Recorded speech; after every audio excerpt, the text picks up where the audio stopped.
All right. You ready? Yes. Okay. Hello and welcome to the webinar or presentation. It's not really a webinar. It's mostly just a really long video. Yeah. But welcome to that. Beyond Treats, ways to get your dog to listen and build your bond without relying on food or punishment. Yeah, let's dive in. So if you have tried to use food to train your dog, you may have run into issues like your dog only listens if they know you have treats. You feel like your dog doesn't really like you unless you have a piece of chicken in your hand and you feel like you're bribing them all the time to do things for you. But really, you wanted your dog to do stuff just because they like you. You can maybe get your dog to walk alongside you and look at you attentively if you have that little bag of treats. But if that's gone, then they're gone. Treats might work fine for basic commands around the house or even at the dog park sometimes or training class. But on a walk, if the dog sees a cat, you're screwed. Forget about it. It's like you don't exist. And all that hard work on obedience training you've done feels useless. You might feel like you have to convince the dog to look away from a distraction to eat the treat. And you're pretty sure you're just annoying them. You don't want to use prong collars or other aversive tools, but you don't know how to get your dog to listen in real life using just rewards. And sometimes it feels like those treats are also aversive. Like you're waving this treat in their face and they're just looking past it, trying to get you to go away. That doesn't really feel like a reward. They were supposed to have a good time, and it doesn't really feel like they're having a very good time, and neither are you. You might run into this issue that we have heard from people a few times recently, is that your dog is so food obsessed that as soon as the treats come out, their brains seem to shut off. It's like they're so focused on the treat that they can't even think, let alone learn something. But no matter what, your training sessions end with you feeling more frustrated than when you started and maybe feeling like your dog doesn't like you all that much. And we hear you. These are all real issues and real concerns, valid concerns to have with food. Sometimes I know it can feel like the positive training industry sort of dismisses these concerns a little bit, but we get it. Don't get us wrong. We like food-based training. We are big fans of using food in training, and we use it all the time, but it's not the be-all, end-all of reward-based training. Food does have its limitations, and you can run into trouble if you rely on it too much. So this presentation is an introduction to some other ways of creating good behavior other than just treats, treats, treats. And this is a very big topic, and we can't teach you everything we know in this presentation. Otherwise, we'd be here for hours. So our goal today is to help you think differently about how to build connection and good behavior in your dog so that you can see that there is hope. You can still use force-free training, even if your dog isn't super food motivated. You can still have a reliable recall and good leash manners, and you can still have that beautiful bond you've been dreaming of. And if you would like to dig deeper into these topics, we're doing a 2-day event for Academy members later this week. So stick around till the end for details, as well as a special offer. So if that sounds good, let's dive in.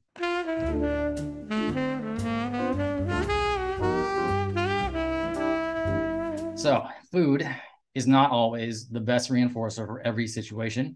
And here are some reasons why food isn't always enough. Dog hair all over my face. Oh, Jesus. I'll leave that part in. The struggle is real. Yeah. Okay, so number one, food isn't always what the dog wants in that moment. It may not even be on their top 10 list of things they want in that moment. Like if Sparky is dragging me through the park, I still have dog hair on my face.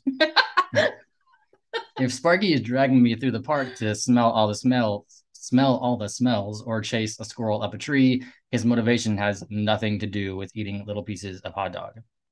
And actually stopping to eat the treat, like we've said, can be an aversive experience because it takes him away from what he actually wants.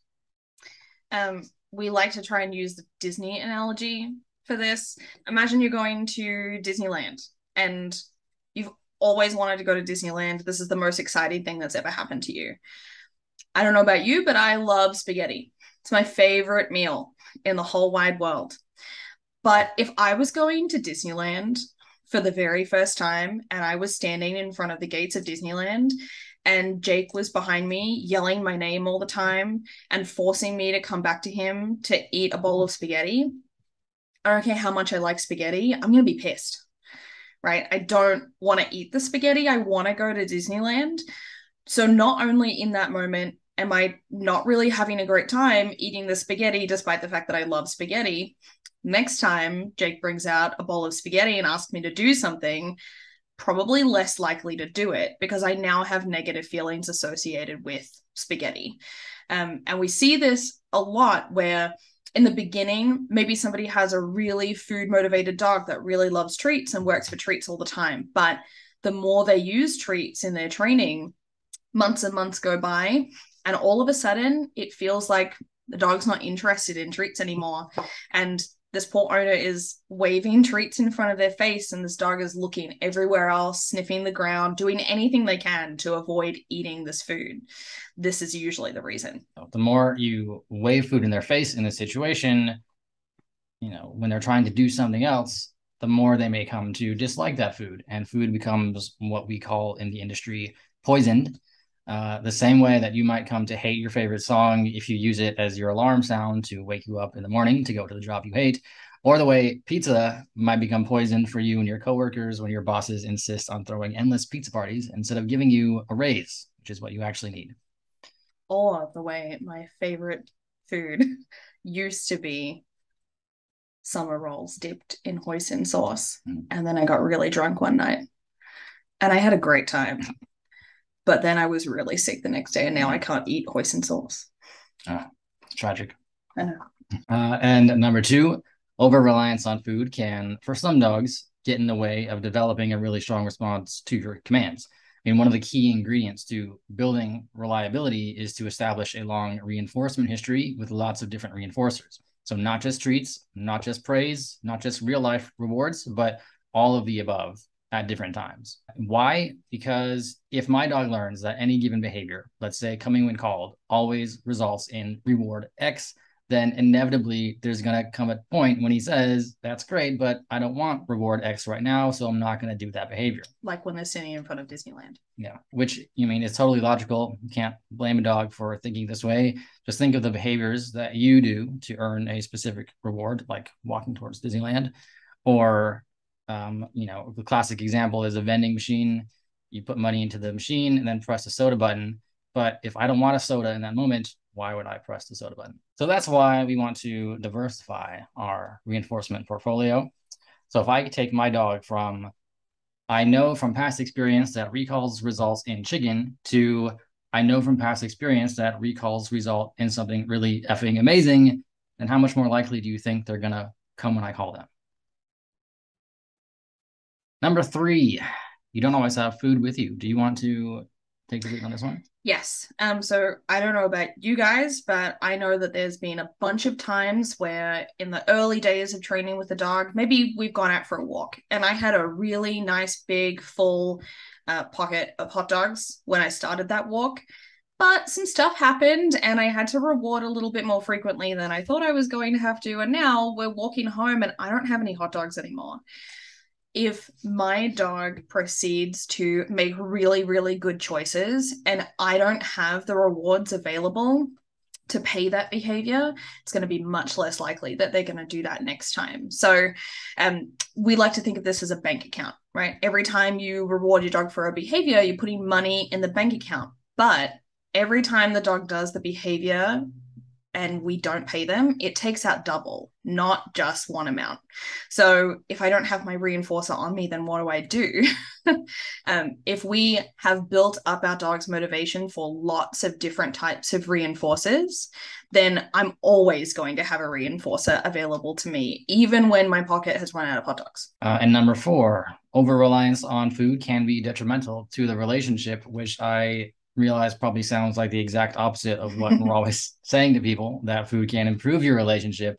But the key word here is over-reliance. So let's say the dog learns that I am the source of food. Great. But maybe I'm just the source of food.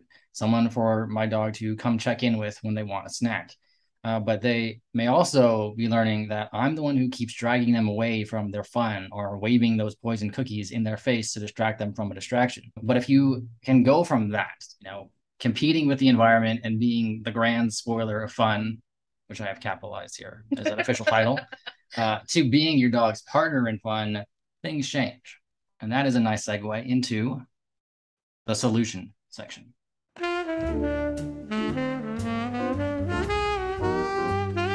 So what is the magical solution to these problems, man? God, I feel like I'm on a game show. The magical solution is functional reinforcers. And the very next question is going to be, what is a functional reinforcer? The easiest definition to understand is that a functional reinforcer is a reinforcer that attains the function of a dog's behavior. So a really good example for that is leash pulling. The function of leash pulling can be a whole bunch of different things. Chasing something, sniffing, can be seeing what's around the corner. But once we figure out what the function of that behavior is, if we can use that thing as the reinforcer for not pulling or for doing any other desired behavior that we like, that is what a functional reinforcer is. So let's put that in a context. Sparky's pulling me on leash because they want to go and sniff a bush. So I ask Sparky to come back to me. They turn around and come back to me. We run to the bush. When we talk after we lost dogs about things like real life rewards or using distractions as rewards, this is what we're talking about. All right, so the types of functional reinforcers.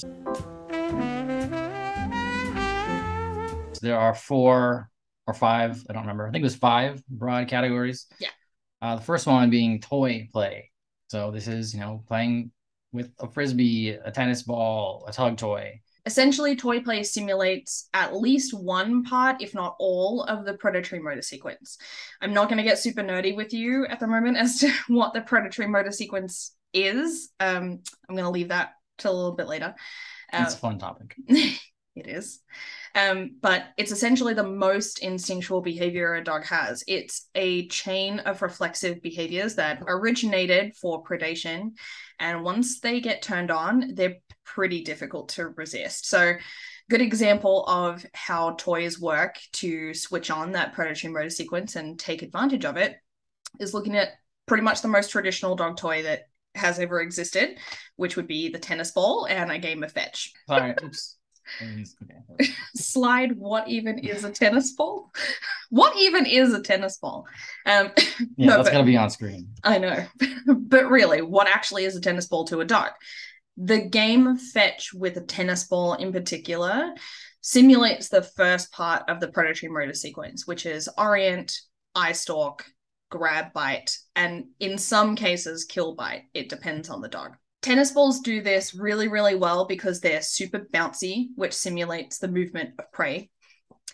And they're also really squishy. So when the dog actually catches it and puts it in their mouth, it simulates really well the tension of a prey animal's body. So a lot of dogs really, really love tennis balls. Movement is a very good way to turn on the predatory motor sequence because the first part is orient, and dogs orient primarily to movement. They can orient to sound and scent as well, but the most common way that dogs orient is with movement. On the second half of the predatory motor sequence, kill, dissect, consume. So, you've seen your dog kill their plush toys, which, can be unfortunate for us because we buy them these adorable little plush toys that we want them to cuddle with and carry around, but they immediately destroy it.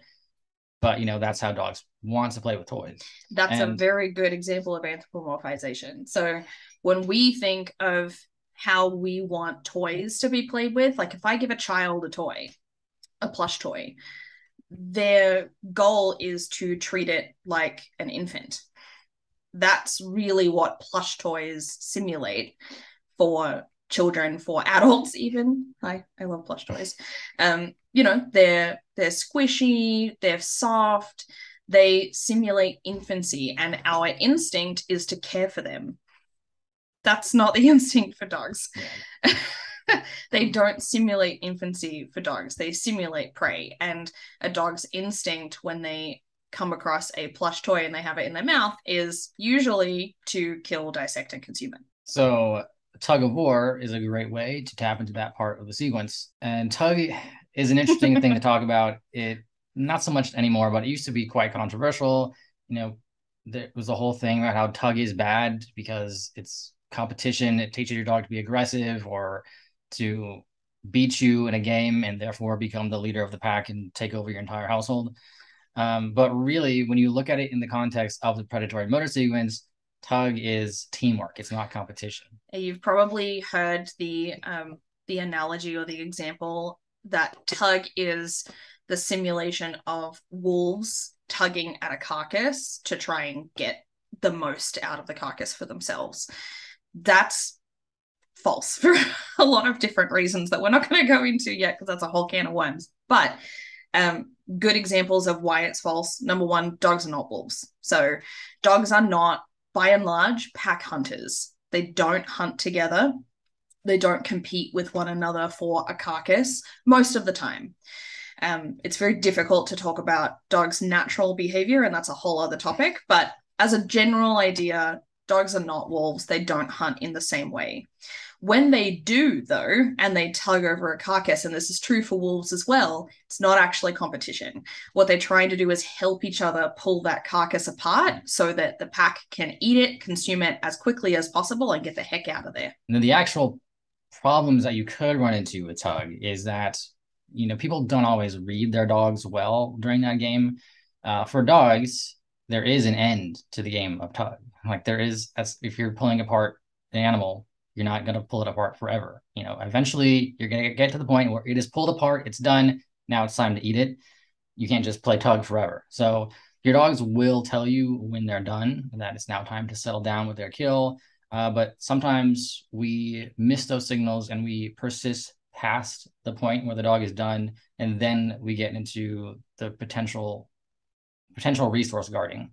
Unfortunately, this does typically come from this underlying idea that tug is competitive, because owners are trying to control that resource.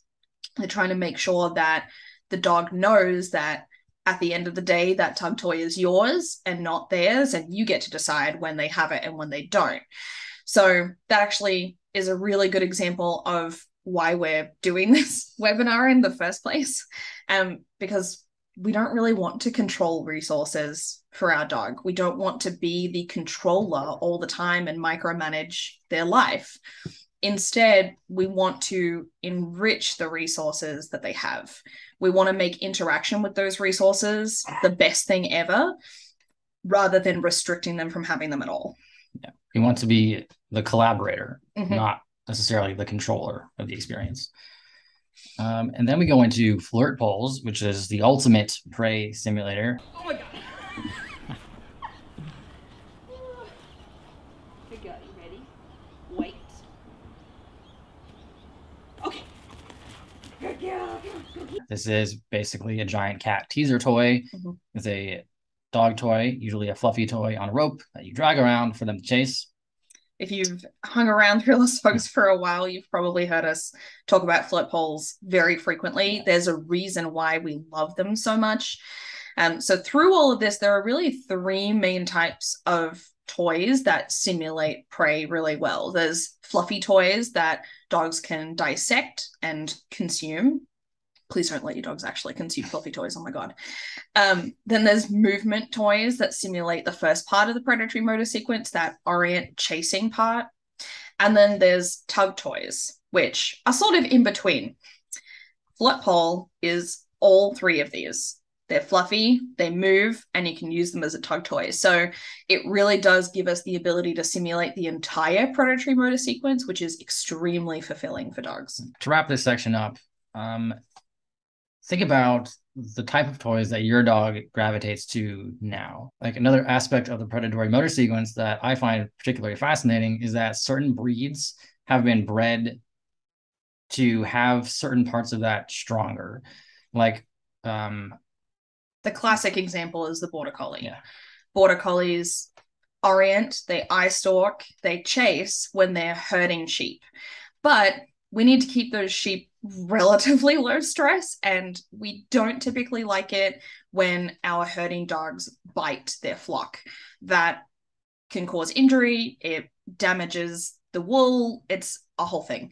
So we had to make sure that we had the first part of the predatory motor sequence really, really strong in those genetics, but the last part we scrapped.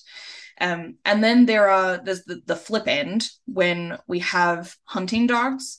They usually speed right through the first part of the predatory motor sequence, and you'll typically find that they don't play with chase toys as much as other dogs do. And when they do play with chase toys, their goal is not just to chase, their goal is to catch it. And when they catch it, they want to keep it, because as hunting dogs, we've bred them to bite, so grab bite and kill bite. And in some cases, we've bred them to dissect.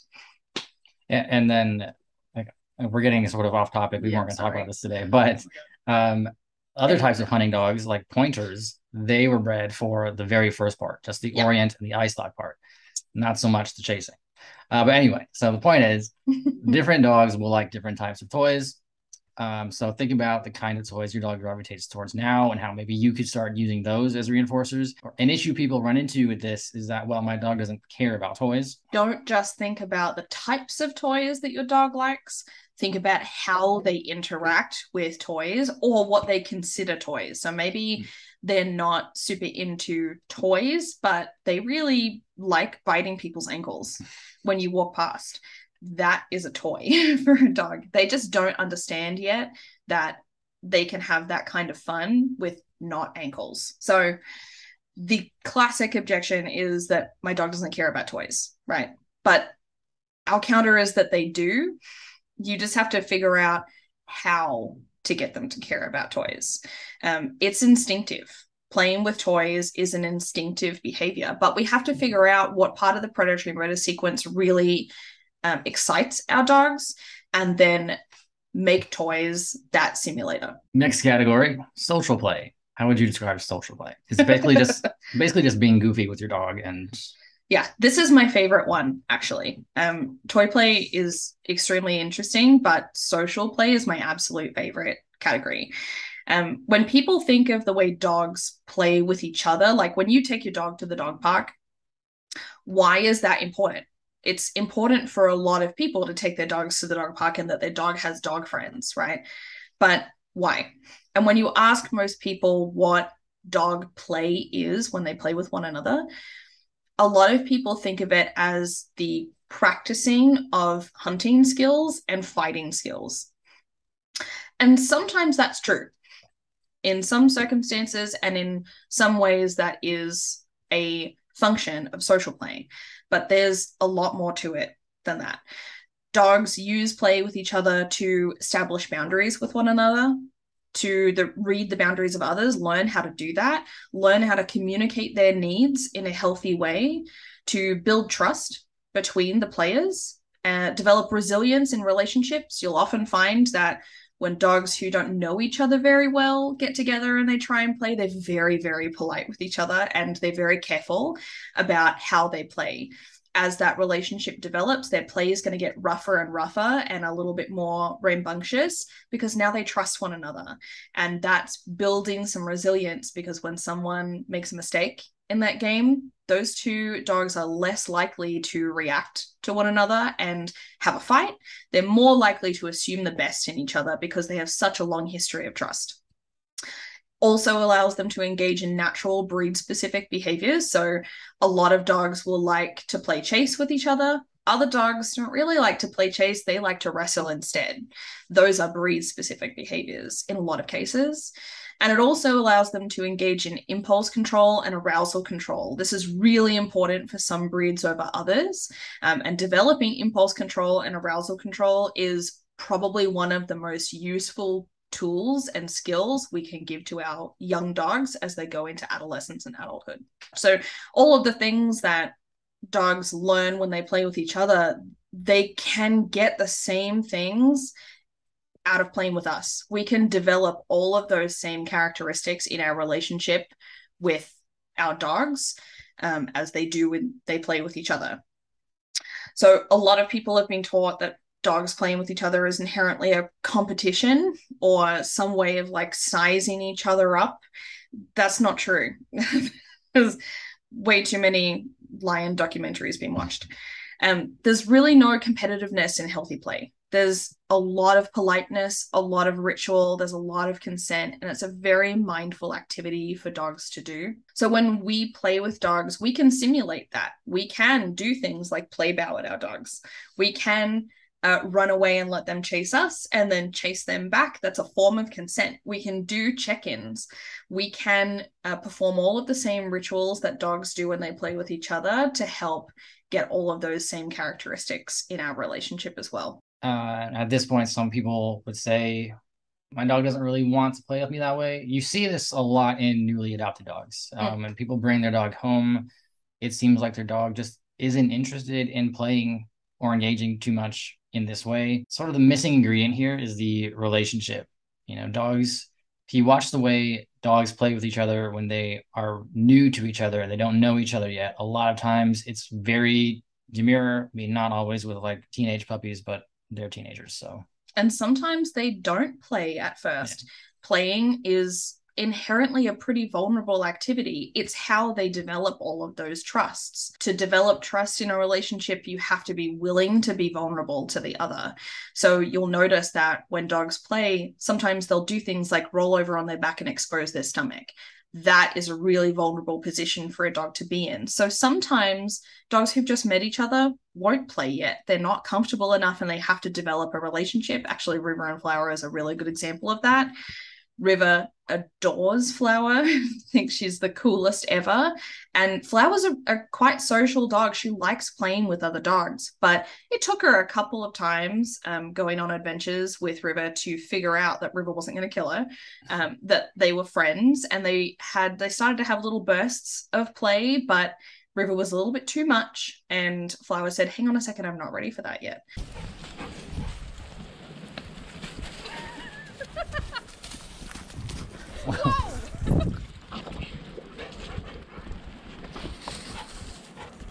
All right, River, I think she's probably had enough. River. Hey. River, come on. Right. Come on. Come on.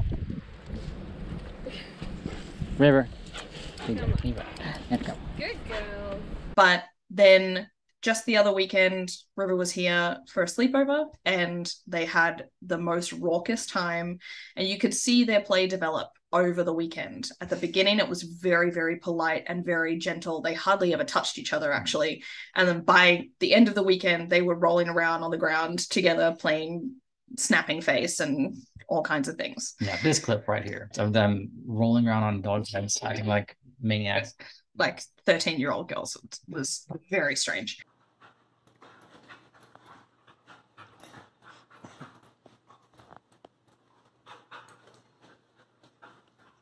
We use the carnival analogy here just like we use the Disney analogy. So imagine you're going to a carnival.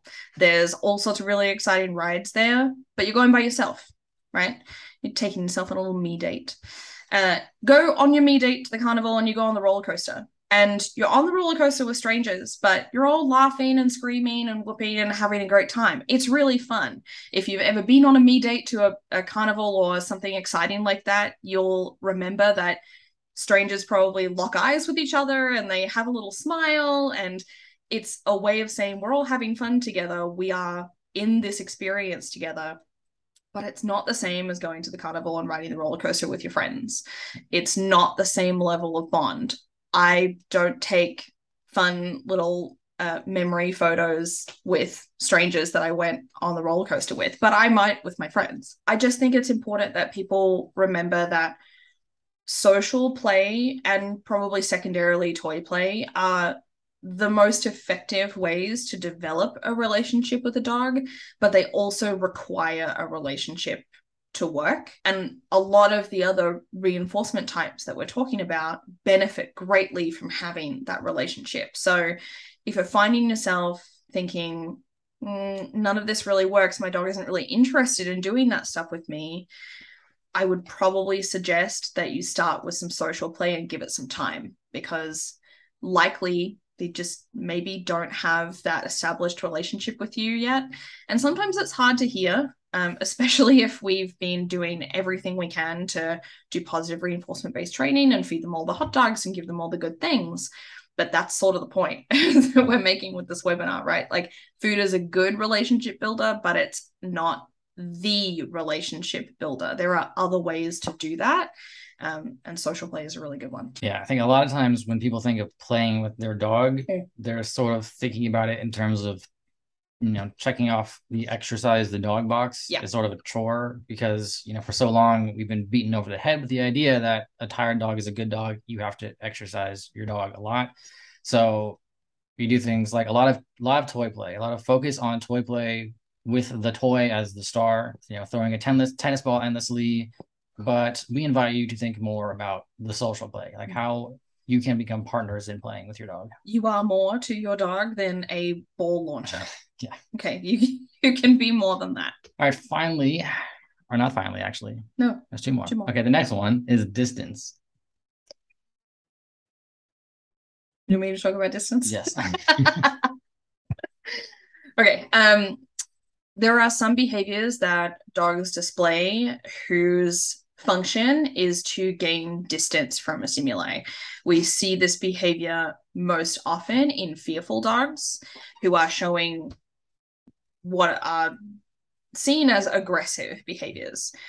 Aggressive behaviors in a lot of cases are simply warning behaviors that say, hey, I'm uncomfortable. I would really like some distance from this situation. We can use distance as a reinforcer, but we want to give a really, really big caveat here. This is not a green light to take a fear reactive dog or a fearful dog or a dog with anxiety and put them in a situation that makes them fearful only to use distance to reinforce a behavior that we like. Yeah. That's not what we're suggesting here. You don't want to, your dog is freaking out and barking at something, so you tell them to sit, sit, sit, and then when they sit, you leave. Yeah. But we want to mention it because it is a very valuable functional reinforcer, and it's a very valuable one for people to understand when they are dealing with fear reactive dogs or dogs with anxiety issues, mainly because there's a really big myth that when we feed our dogs treats, when they are reacting, when they are fearful, that we are reinforcing the fearful behavior, the barking, the lunging, the snarling. But that's not true because food is not the function of that behavior. It cannot, by definition, reinforce that behavior. Instead, the only thing that can reinforce that behavior is distance. Food simply allows us to help them feel better about their stimuli, potentially their trigger, but it can't reinforce the behavior that is happening. Actually, the office pizza party analogy works here too. Like your bosses may give you pizza and that might make you feel better about the situation in the moment, but it's not reinforcing you going to your job every day. You're not going to your job. I want a raise. We'll see how the webinar does. Give me healthcare. Oh, now you're talking crazy. What country do you think you're in? Anyway, my point was pizza is not a functional reinforcer in that situation. Your money, the pay is. So yeah, instead what we can do is use distance to reinforce the communication before the reaction that the dog would like some distance. So barking and lunging and snarling for reactive dogs or for fearful dogs doesn't come out of nowhere. It doesn't happen by itself in a vacuum. There's a lot of other behaviors that happen before that is an attempt by the dog to communicate that it's uncomfortable, or even not necessarily an attempt to communicate with anyone. It's simply reflexive behaviors as a result of fear or as a result of discomfort, sort of like shivering or darting eyes. When I'm afraid of the dark in my house and I need to go to the bathroom and I run back to my room in the dark hallway, I'm not doing that to communicate to anybody that I'm uncomfortable. I'm doing that because I'm uncomfortable. When we can notice those behaviors and give that dog distance, what we are in fact reinforcing is the communication of their needs before they feel the need to panic. All right. Anything else before we move on to the next one? I still want healthcare. Don't we all? Dental, please. Dental. And vision. Okay, so the next category is my personal favorites. environmental interaction. And yeah, don't know where to start with this one. It's a very broad topic. I mean, it's basically the world. So how do you reinforce your dog with the world? So it boils down to something that you said yesterday that I thought was pretty clever, is that dogs are basically just tiny scientists. Yeah. Dogs have a drive to gather as much information about the world as possible. So they love exploring and going on adventures, sniffing, chewing, rolling in dead things, pawing at the ground. There's a misconception that dogs are predators. They're not actually just predators. They're predator scavengers, and they are in fact primarily scavengers. So although we have the predatory motor sequence to tap into, the fact is a lot of a dog's behavior is designed to gather as much information about their world as possible, because they are opportunistic predators and scavengers. So they constantly need to figure out what works and what doesn't, so that they can take the most advantage of their environment and their situation. So it's not just what happens if I lick it? What happens if I sniff it? It's what happens if I lick it this way? What happens if I lick it tomorrow? What happens if I sniff it underneath? What happens if I push it over? What happens if I touch it gently? Constantly asking questions. So all of the annoying behaviors that we think of in our dogs, the classic one for Flower is hitting us. They're opportunists. So Flower hits us because she wants us to touch her, and she's learnt that if she paws at things, they will interact with her. And you know, just all those, a lot of annoying behaviors like digging or pulling on leash to get to something, or chewing stuff. Chewing, picking up stuff on the ground. Everybody with puppies are always telling us about how their puppy likes to eat everything on the ground. Mm-hmm. Super annoying. Or staring at the squirrels or the cats in the distance. Just basically everything dogs do that we find kind of annoying. You can actually turn it around and put those things to work for you. So you're not competing with the environment all the time, but you're using those moments as opportunities to create behavior you want and build a connection. Okay, but here's the problem though. Like you said, how do I reinforce my dog with the whole world? Like, we talked a lot about this topic before we did this webinar, and one of the things that we wanted to ensure was that you don't walk away from here thinking, okay, well, that's nice, but you've literally described every behavior and every possible stimuli, and I have no idea what to do with that. So let's talk about how we can identify what parts of the environment, of our dog's environment, we can use as reinforcers. The best thing to do is look at your dog's body language. So just like humans, dogs have ways that they would like to indicate that they want to interact with something. The classic example for humans is pointing. And actually, fun fact, that is not just a human behavior. That is present in almost all primates. So gorillas, orangutans, they all point. It's a universally primate gesture that said, that thing over there, I would like to interact with that in one way or another. Dogs also point, but they don't have hands.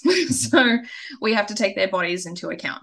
The biggest tip that I have for people, if they're trying to figure out what in their environment their dogs would like to interact with and that they can therefore use as a reinforcer, is to watch your dogs point.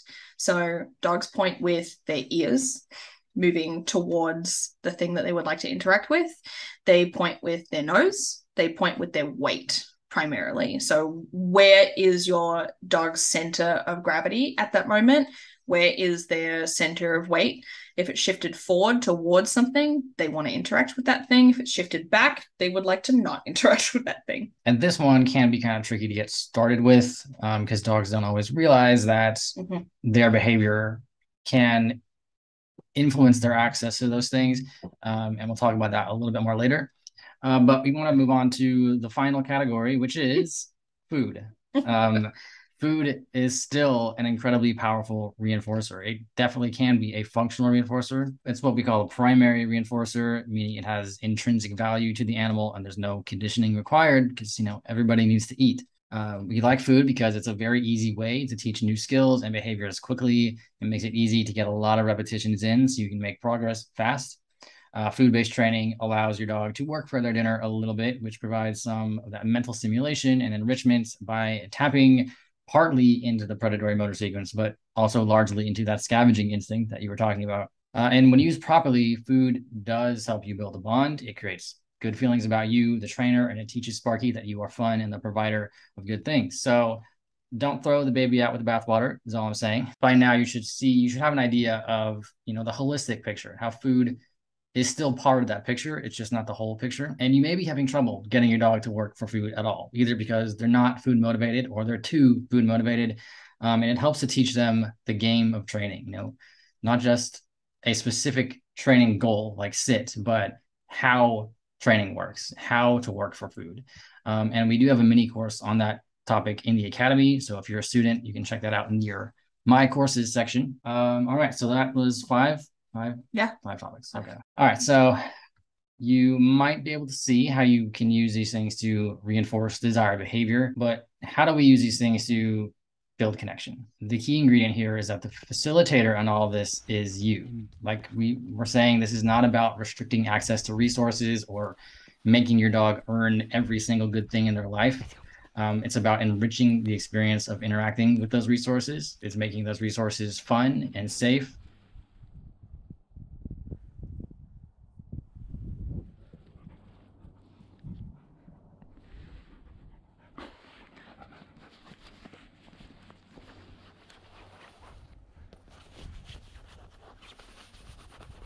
So here's an example, Flower and her ruined recall.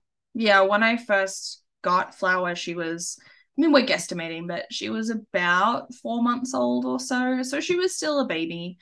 And one of the things that I really wanted Flower to be able to do was be a fantastic hiking dog. I wanted to be able to take her off leash. Maybe this is because I was a little bit ruined by Bear, who I could not take off leash in a lot of places. So it was really important to me that she had a really, really good recall and that she checked in with me often, even if I didn't recall her. That's just a safety thing on trails. So I took her out to a lot of trails. We worked on it a lot. I socialized her to a lot of different environments and a lot of different stimuli. And we worked on her recall constantly. Before I left Australia, she was fantastic. I could take her to one of her favorite places in the whole wide world, which was the dog park. We had a really, really lovely dog park just down the road from us and a fantastic community there. She loved going to the dog park. And of course, that's an extremely high arousal situation for a dog to be in. There's a lot of distractions. They're really hyped up. No matter where she was in that dog park, all I had to do was call her and she would come running over to me like her life depended on it. I'd never seen her run so fast.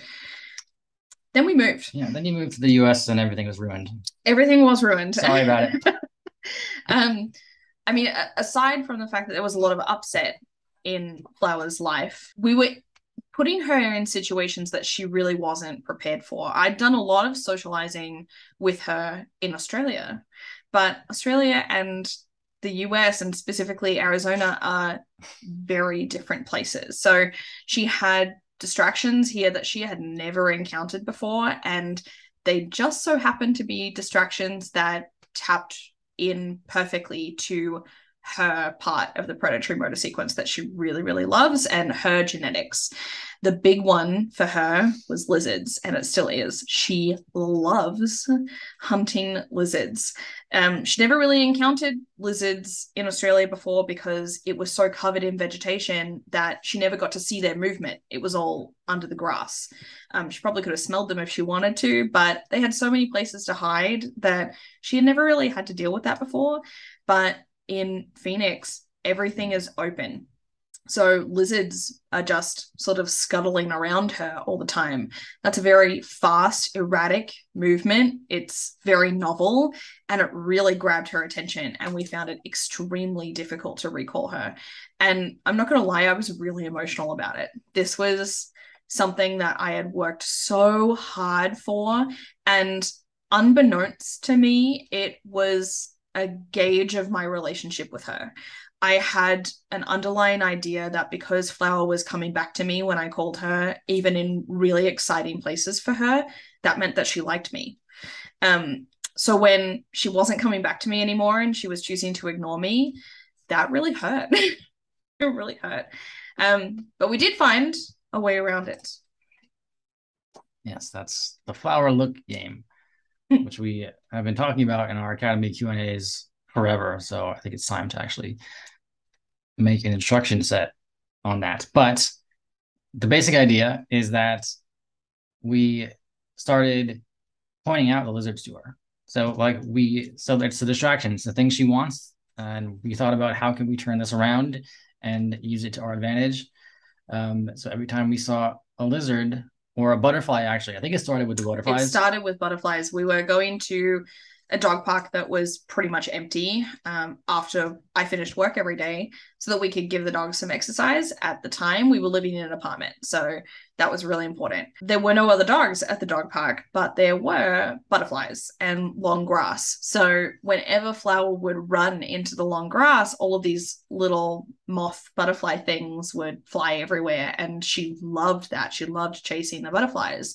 So we started by pointing them out to her and chasing after them because they were so difficult to see.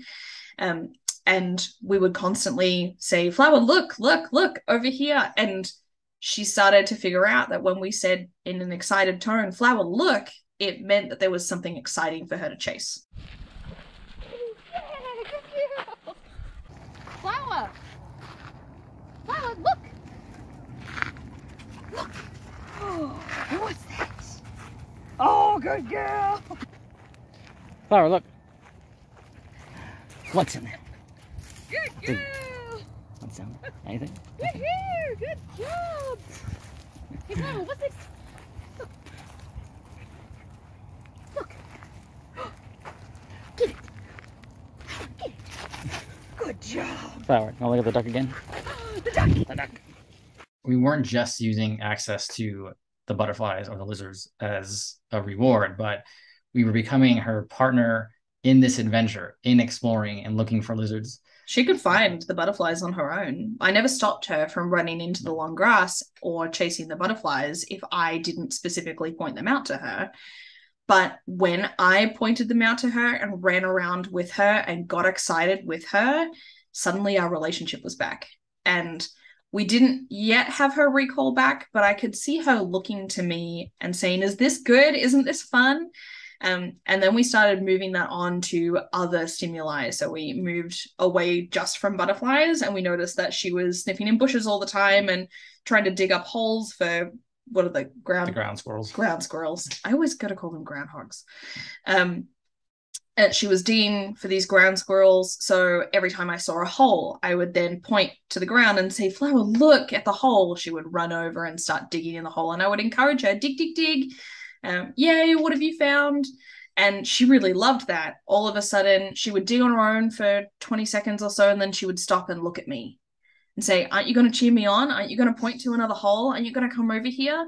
I would also dig at the hole with my foot. So just scrape the ground and say, dig, dig, dig. So we were both digging together. She really loved the social aspect of engaging in the activity that she wanted to engage in. So then we moved that on to everything else, including lizards. We're going to go into more details on the look game in the event coming up in the Academy, because that's a big topic. I feel like it would take a lot of time to talk about now. But we'll get to that later. We'll talk about how to start training that and how you can use it. You can use that as sort of a recall cue. You can also use it as a marker. You can use it as the reward itself. There are so many possibilities with this game. Yeah, the moral of the story is we got Flower's recall back. Yeah. And we have also used this with our other dogs as well. River has a fantastic recall and check-in behavior with Jake out on trails out in the world. She is never really too far away from Jake, no matter what is going on. That's because we didn't just use, well, I wasn't there. I shouldn't say we, but he didn't just use treats. He used all kinds of stuff. Yeah, River isn't really super food motivated anyway. Mm-hmm. She'll take them and she'll work for them, but it's sometimes. Not, sometimes. Food is fuel. Yeah, it's not really what she wants. But she does want interaction. So if I call her back, like if we're walking along at a normal, boring, slow human pace, I call her back to me, and then as a reward, I get excited and I run with her further up on the trail. Like, she's delighted by that. Or her ultimate which is frisbee. Yeah. And then we have Bear's reactivity. I did use food for Bear. I'll be honest, it wasn't as effective as when I used distance and toys. Bear's reactivity to other dogs comes from his predatory motor sequence specifically. It's not that he wants to play with them. It's not that he's afraid of them. It's that the sight of other dogs and the movement of other dogs brings on his predatory behavior. So simulating that predatory behavior, giving him a safe way to do that with toys was extremely effective in dealing with his reactivity. It also gave him a nice little stress release if he could squish his ball in his mouth, sort of like having a stress ball when we squish it at work, when our boss is driving us mad and we don't have healthcare and I still don't have a raise. He had a stress ball and he was squishing it, but it was in his mouth. All right, let's move on to the common problems you might run into when you are trying to use functional reinforcers. First one being that the dog doesn't care about the reinforcer you're trying to use. You might be waving a toy in their face, or it works with environment as well. If I have a dog who's not particularly into sniffing, Bear's a really good example of that when we go on walks. He's not really a sniffer. Sometimes if something really interesting is around, he'll sniff it. But by and large, he's not really a sniffer. If I'm pointing to bushes and saying, what's in here? Let's have a look. And he doesn't want to sniff it, it's the same thing. Another example would be puppy biting. We talk to our students all the time about how you can use toys to redirect the puppy from biting you. And like 9 out of 10 times they come back with, well, my puppy doesn't care about toys in that context. This can happen when you haven't properly built up value for the toy. And we are going to go into that in, you guessed it, our event in like 3 days. And the next one is the dog doesn't understand that their behavior even can result in them accessing the reinforcer, which we talked about a bit. Most dogs figure out pretty quick that if I sit, I get a treat. They usually need to be taught the rules of the game before you can use things like distractions as rewards or lizard hunting as rewards. And in the event this week, we'll show you our process for doing that. The next one is 1 rep and done. You use the reinforcer, but then the dog is so focused on the reinforcer that they don't want to train. Sometimes this just happens with toys. You get the toy out, you throw it, and now they have it. And now they're parading around the yard. Now what? Yeah. And the next one is that the reinforcement you're using is inappropriate for the situation and doesn't help create the emotional state you want. Like if I want my dog to lie down at my feet at a cafe, I'm not going to reward them for lying down by running across the street and throwing a big exciting party. And on the flip side, if I want my dog to be excited and lively, maybe for dog sports training, I'm going to reward them with chasing, not calm, gentle sniffing the ground. All your reinforcement happen away from you, so they don't build a connection. This is a real easy problem to run into when you're using distractions as rewards or environmental reinforcers. Like the dog wants to go chase those squirrels or sniff those bushes off in the distance, or they want to get to the dog park. And all of these things have nothing to do with you. So it's real easy to fall into the trap of the dog just barely doing the thing you want and then running off and totally blowing you off. Another one would be the reinforcement your dog wants, they can't have. You can't actually eat that cat, Sparky. I'm sorry. Finally, you as a handler may have physical challenges that limit your ability to use certain reinforcers. Not everyone has the ability to reward the dog by running towards that bush or the fire hydrant for them to sniff. And we're going to talk about how to deal with these issues in our event in a few days. Which brings us to the wrap up. Starting this Wednesday, September 28th, we're doing a 2-day event that includes 2 more webinar presentation type things, as well as live Q&A sessions on Zoom, where we can all chat as a group, and we'll help our students adapt this theory to their own unique situation, their own unique dog. We're going to cover things like how to use your dog's needs and instinctual behaviors to build reliable... There's a typo in my script. Oh no. How to use your dog's needs and instinctual behaviors to build reliable behaviors and build a relationship and solve behavior problems. How to build value for toys so you can use toys as a reinforcer. Using functional reinforcers to treat behavior issues like anxiety and reactivity that can be more effective than training with treats. We're going to talk about the 5 exercises / games we use to teach dogs how to work for environmental reinforcers or real life rewards, and how to put all this together and implement it into a real life training plan. This event is available to all access pass members. If you're not a member yet, you can sign up for our monthly membership for $24 a month, or, and this brings us to my special offer. I'm on a game show again, guys. You won an annual membership. Why can I win a Okay. raise?